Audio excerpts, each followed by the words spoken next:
సమర్థ సద్గురు సాయినాథ్ మహారాజ్కి జై. సాయి భక్తులందరికీ నమస్కారం అండి. మన సాయినాథుని దయ వల్ల అందరూ సంతోషంగా ఉండాలి అని మనస్ఫూర్తిగా కోరుకుంటూ ఈ వీడియో స్టార్ట్ చేస్తున్నాను. ఇక ఈరోజు వీడియోలో మనం చూడబోయేది ఏంటి అంటే, బాబాగారి జీవిత చరిత్రలోని కొన్ని అమృతమైన కొన్ని విషయాలను మీతో అందించబోతున్నాను. మన సాయినాథుడు షిరిడిలో ఉన్నప్పుడు ఎన్నో అద్భుతాలను చూపించారు. అవన్నీ కూడా మనం వింటూ ఉన్నాం, చూస్తూ ఉన్నాం, చదువుతూ ఉన్నాం. అందులోని కొన్ని అద్భుతమైన విషయాలు.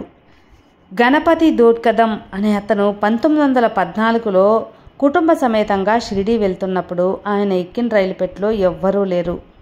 అతను భక్తి శ్రద్ధతో భక్తి మార్గ ప్రదీక అనే ఒక పుస్తకం అనేది పెద్దగా చదువుతున్నాడు. అంతలో 15 లేక 20 మంది బిల్లులు ఆ పెట్టెలో ఎక్కి అతను చెంతన కూర్చుంటారు. వాళ్ళు తాను చదివేది వినడానికి వచ్చారని అనుకుంటాడు. గణపతి 5 నిమిషాల తర్వాత రైలు వేగంగా వెళ్తున్నప్పుడు వాళ్ళందరూ ఆ పెట్టెలో నుండి దూకి పారిపోతారు. గణపతి ఆశ్చర్యంతో తలుపు దగ్గరికి వెళ్ళి చూడగా ఆ బిల్లును వెనుకకు చూస్తే పరిగెత్తుతూ ఉన్నారు. గణపతి కూడా వెనకకు తిరిగి పెట్టెలో చూస్తే ఒక పక్క వృద్ధ ఫకీర్ ఒకరు మాత్రమే కూర్చొని ఉన్నారు. ఆయన ఆ పెట్టెలోకి ఎలా వచ్చారో అతనికి అర్థం కాలేదు. మరలా చూసేసరికి ఆయన అక్కడ అస్సలు లేరు. అందరూ కూడా ఆశ్చర్యపోతారు. వాళ్ళు షిరిడి చేరగానే సాయి నవ్వి, అరే భద్రంగానే వచ్చారే అంటారు. ఆ మార్గంలో బిల్లులు తరచూ రైలు దోచేవారు.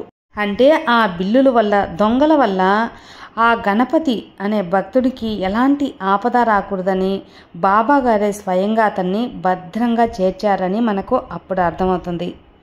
అలాగే ఒకప్పుడు నానా చందోర్కర్ ఒక అడవిలో ఉన్న ప్రసిద్ధమైన గణపతి ఆలయానికి బయలుదేరుతాడు. రైలు ఆలస్యమై అతడు అడవిలోకి చేరేసరికి ప్రొద్దుగిపోయింది. అతను ధైర్యం చేసి నడక సాగిస్తాడు ముందుకి. బాబా 9 గంటలకు మందిరం మూసేస్తారు అని అక్కడికి చేరేసరికి 11 అవుతుంది. నాకప్పుడు ఒక టీ కావాలి అని ప్రార్థిస్తాడు. అతను 10 మైళ్ళు నడిచి ఆలయ వద్దకు రాగానే, ఏడి నానా వచ్చాడా అని పూజారి అనడం వినిపిస్తుంది. నేను వస్తున్నట్టు మీకు ఎలా తెలుసు అని ఆశ్చర్యంగా అడుగుతాడు నానా. పూజారి అతనికి టీ అందిస్తూ, నానా వస్తున్నాడు, అతనికి టీ సిద్ధం చేయండి అని సాయి మాటలు నాకు వినిపించాయి అని చెప్తాడు పూజారి. ఎంతో ఆశ్చర్యం కదా అండి. ఏ పరిస్థితిలోనైనా సాయి ఆజ్ఞ శ్రీరామ రక్ష మనకు. ఒకసారి నాసిక్లో ప్లేగు వ్యాధి చెలరాగి దుమాల్ ఇంట్లో కూడా ఒక ఎలికి చచ్చిపడిపోయి ఉంటుంది. దుమాల్ మరలా బాబాకు జాబు రాసి ఆయన ఎలాగో ఇల్లు మారవా అంటారని తలచి కొత్త ఇంటికి వెళ్ళాడు. ఆ ఇంటి తలుపులు తెరుస్తుండగా అతని ఇల్లు మారినా అక్కర్లేదని షిరిడి నుండి జాబు వస్తుంది. దుమాల్ వెంటనే పాత ఇంటికి వచ్చేసి బాబా మాటలు పూర్తి నమ్మకంతో అక్కడే ఉన్నాడు. ఆయన ఎవ్వరికీ ఏ ప్రమాదం జరగలేదు. అంటే బాబా చెప్పిన మాట వల్ల, అతను వినడం వల్ల అతనికి సాయే శ్రీరామ రక్షగా ఉన్నారు అనేది అతని ప్రగాఢ నమ్మకమైంది. మరొక అద్భుతం ఏంటి అంటే, మన సాయిబాబా స్మృతి మాత్ర ప్రసన్నుడు. మార్చి 6, 1913 దునియాలో రావుజీ బిడ్డకు జ్వరం వస్తుంది. రావుజీ బాబాను గట్టిగా ప్రార్థిస్తాడు. ఆ రోజు రాత్రి 2 గంటలకు అతని కళ్ళల్లో సాయి కనిపించి, బిడ్డకు విభూది పెట్టు, భయం ఏమీ లేదు, 1-2 గంటల్లో బిడ్డకు చెమట పోస్తుంది, తెల్లవారేసరికి జ్వరం తగ్గిపోతుంది, తర్వాత నా దర్శనానికి తీసుకురా అని చెబుతాడు. బాబా చెప్పినట్లుగానే అతను లేచి విభూతి పెట్టగానే 1-2 గంటల్లోనే ఆ బిడ్డకు చక్కగా జ్వరం తగ్గిపోతుంది. ఎంత ఆశ్చర్యమోనని తెల్లవారే బాబా దర్శనానికి తీసుకువెళ్తాడు రావుజీ. ఇలా బాబా ఏది చెప్పినా కూడా అలాగే నమ్మి భక్తులు కూడా విశ్వాసంగా బాబా మీద ఆయన చెప్పినట్లే చేస్తూ ఉంటారు. 3వ రోజు షిరిడి నుండి రావుజీకి జాబ్ వస్తుంది. నేను దియాలో నీ మిత్రుడు రావుజీ ఇంటికి వెళ్ళాను అని శ్యామతో బాబు అన్నారట. 2 వారాల తర్వాత కుటుంబం షిరిడి బయలుదేరారు. ఆ రోజు ఆ రాత్రి సమయంలో సాయి, శ్యామ ఆరతి కొంచెం ఆగి ప్రారంభించు ఆ టాంగావాడు జాగు చేస్తున్నాడు అంటారు. అతడు అలాగే చేశాడు. ప్రసాదం పంపి వాళ్లకు రావుజీ అక్కడికి చేరుతాడు. అతని బిడ్డతో సాయి, మీకు జబ్బు చేసినప్పుడు దులియా వచ్చాను గుర్తుందా అంటాడు. ఒక వేసవి సెలవుల్లో నానా చందోద్కర్ తన స్నేహితులతో కలిసి హరిశ్చంద్రగుట్టకు వెళ్తాడు. మధ్యలో అతడు ఎండకు దసిపోయి నీరు త్రాగలేక, నేను ఒక అడుగైనా వేయలేను, సాయి సాయి నువ్వే నన్ను కాపాడాలయ్యా అని బండ మీద కూలబడిపోతాడు. మరుక్షణమే ఆ బిల్లుడు కట్టెలు మోసుకొస్తూ, నానాతో మీరు కూర్చున్న బండ కింద మంచినీరు ఉంది, తాగండి అని చెబుతాడు. బాబా మాటలు నమ్మి అట్లాగా చూడగానే బండ కింద స్వచ్ఛమైన నీరు ఉంటుంది. అతడు దప్పిక తీర్చుకుంటాడు.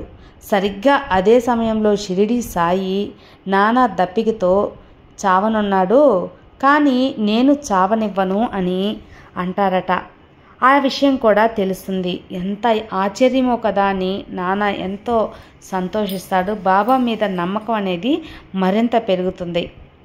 అన్నా సాహెబ్ షిరిడి వెళ్ళినప్పుడు అతని గ్రామంలో ప్లేగు వ్యాధి చెలరేగుతుంది. అందరూ ఊరు విడిచి వెళ్ళిపోయారు. అతని భార్యాబిడ్డలు మాత్రం అక్కడ ఉండిపోయారు.